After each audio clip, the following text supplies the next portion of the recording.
They deleted everything. Every line of code, every client file, every backup on the company server, gone in a single night. And the person who gave them the password was my own brother. Let me take you back to the beginning, because none of this makes sense without understanding what my father built and what it cost him. My father spent 22 years growing a cybersecurity consulting firm from nothing. He started it in the spare bedroom of our house in Columbus, Ohio, back when I was 3 years old. My earliest memories are of him at a folding table with 2 monitors, drinking bad coffee at 2 in the morning, muttering about firewall configurations. He missed school plays. He missed birthdays. He missed the kind of ordinary moments that other fathers showed up for. But he was building something. He always said that. I'm building something for this family, Claire. One day you'll understand. I did understand, maybe better than anyone. My brother Daniel was 6 years older than me, and from the time I was a teenager, the difference between us was impossible to ignore. Daniel liked the idea of the company. He liked telling people at parties that his dad ran a cybersecurity firm. He liked the salary my father paid him to do what was supposed to be business development, but was mostly lunch meetings and golf. He did not like learning anything technical. He did not like putting in hours. He did not like being told no. I took a different path. I went to Ohio State for computer science, then got my master's in information security. Every summer during college, I worked at my father's company, not in some padded role but actually working, writing documentation, helping with penetration testing reports, sitting in on client calls and taking notes. My father and I would talk for hours about the business, about clients, about strategy, about where the industry was heading. He taught me everything he knew, and I absorbed all of it. By the time I was 27, I was the director of operations. I knew every client by name. I knew the contracts, the vendors, the margins, the risks. My father used to joke that if he got hit by a bus, the company would be fine as long as I was there. He wasn't entirely joking. Daniel, meanwhile, had been quietly collecting a paycheck for years with very little to show for it. When I was promoted over him, he stopped hiding how much he resented me. Then my father got sick. It was pancreatic cancer, and it moved fast. From diagnosis to the end was 11 months.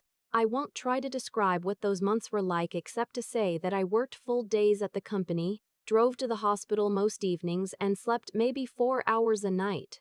My mother was devastated in the way that people are when the person they've spent their whole adult life with is suddenly leaving. She needed support, and I tried to give it while also keeping the company from falling apart without my father's presence. Daniel visited my father 3 times in those 11 months. I counted. My father knew what he was doing when he rewrote his will. He did it 6 weeks before he died, with a lawyer present and 2 witnesses, fully lucid, fully deliberate. He left the company to me, 100%. He left the house and a separate investment account split equally between my mother and Daniel. He left Daniel a personal letter that I never read because it wasn't mine to read. But I know my father. I know he explained himself. He wasn't a cruel man. He was a precise one. When the will was read, Daniel didn't say anything at first. He sat across the conference table from me at the lawyer's office with his hands flat on the table and his jaw tight, and he just stared at me. My mother started crying. Not the grief kind of crying she'd been doing for weeks, a different kind. Sharper. She reached across and put her hand on Daniel's arm like I had done something to him personally. "This isn't right," my mother said. "Mom, he wasn't well at the end, Claire. He didn't know what he was signing. He knew exactly what he was signing. You influenced him. You were always there, always whispering in his ear. I was there because I was running the company and visiting my dying father. That's not manipulation.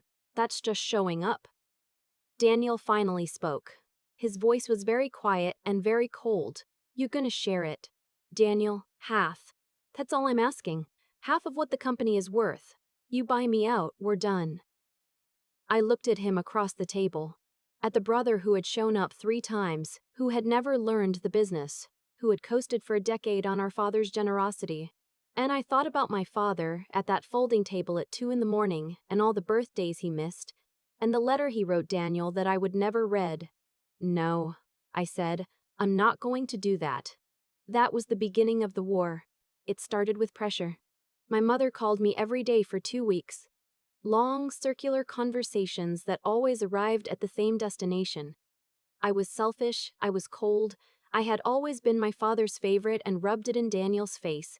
I owed the family something. I listened. I explained my position calmly. I did not change my mind. Then Daniel started showing up at the office. Not to work. He'd been let go as part of the transition, which the attorney had advised and which was frankly long overdue.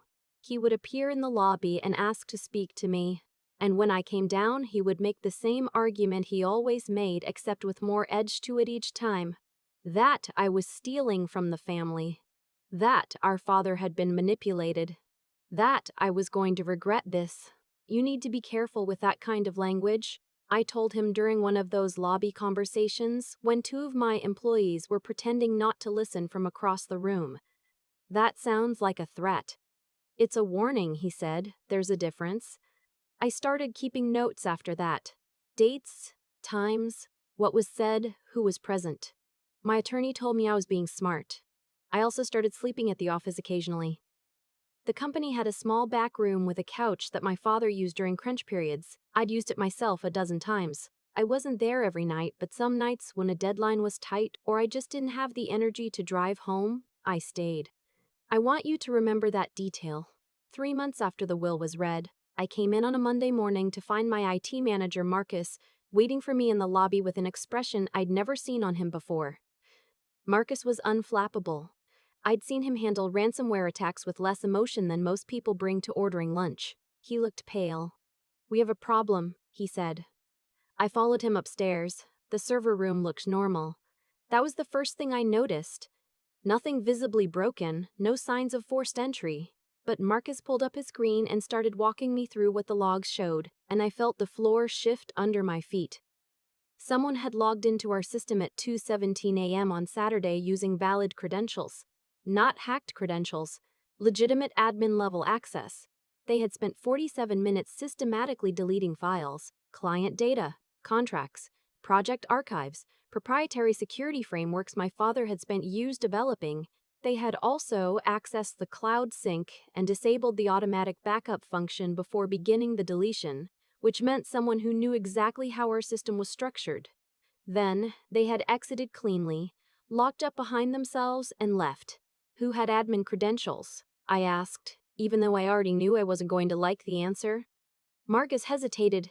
Currently, you, me, and Sarah from accounting. But, he paused. When Daniel was still with the company, he had admin access. IT policy says we revoke credentials within 48 hours of termination. I checked. His credentials were revoked on the correct timeline. But the account that accessed the system Saturday night wasn't Daniel's old account. It was a ghost account, created 11 days ago, sometime between 3 and 4 a.m. from inside the building. Marcus looked at me steadily. Someone was physically in this building to create it. From the timestamps, they came in through the side entrance.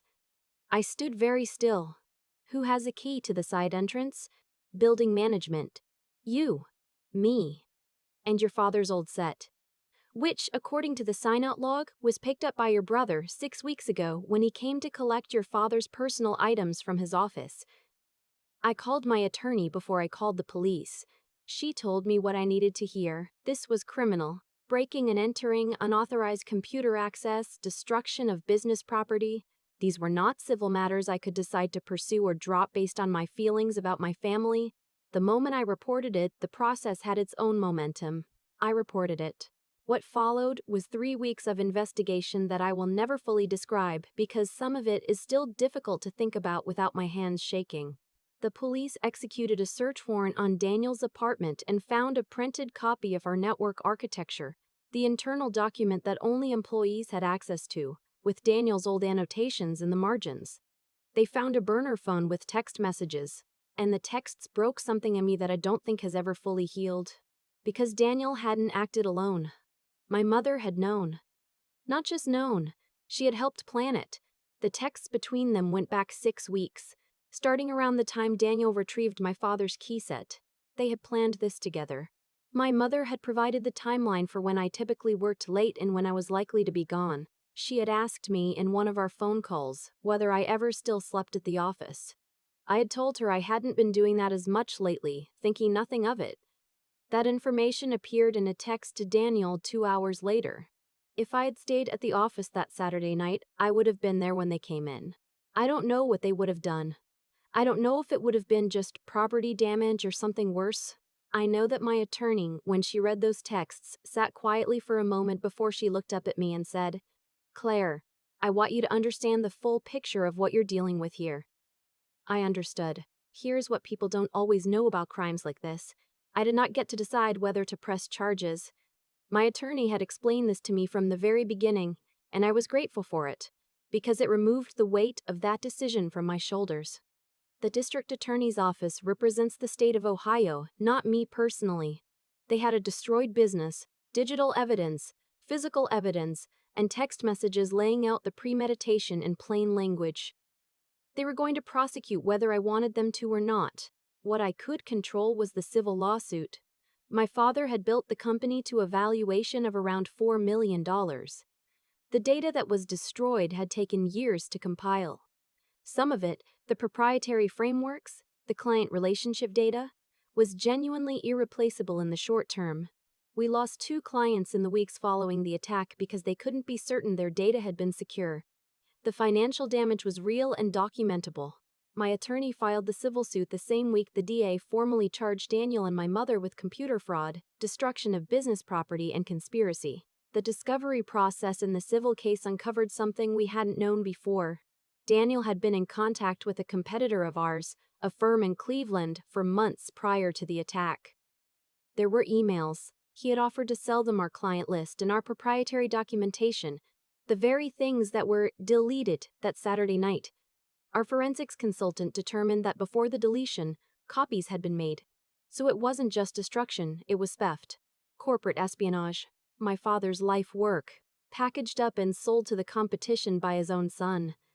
I sat in the courthouse on the day Daniel and my mother were arraigned, and I watched them from across the room. My mother was wearing a blue cardigan I had bought her for her birthday 2 years ago. She didn't look at me. Daniel looked at me once, and I held his gaze until he looked away. I want to be precise about what I felt in that moment, because I think people expect a particular answer. They expect me to say I felt sadness or grief or some complicated mixture of love and betrayal, and maybe someday I will process it that way. But in that courtroom, what I felt was clarity. The kind of clarity you get when something that has been blurry for a long time finally comes into focus. I had spent years wondering why my family made me feel like the wrong one, like my competence was a kind of accusation, like my closeness to my father was a crime. In that courtroom, I understood that I had never been the problem. The criminal trial came first. It lasted 4 days. The evidence was substantial. The defense tried to argue that the text messages were taken out of context, that Daniel had retrieved my father's keys for legitimate reasons, that the forensic timeline had gaps. The prosecution systematically dismantled each argument.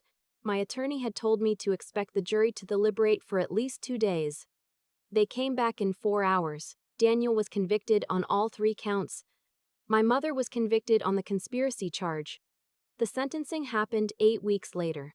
Daniel received 3 years in federal prison. My mother received 18 months, suspended to house arrest and probation, given her age and lack of prior record. I did not attend the sentencing. I didn't need to. The civil trial was less dramatic but more personally meaningful. My father had built something.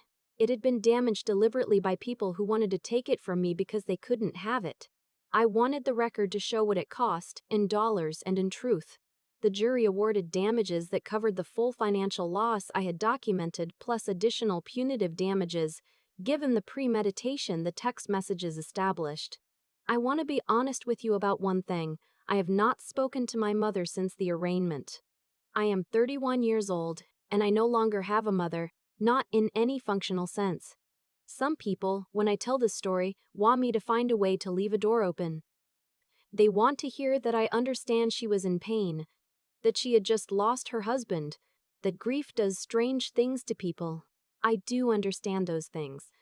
I also understand she asked me in a phone call designed to sound casual whether I was sleeping at the office lately, and then relayed my answer to my brother so that he could plan around my schedule.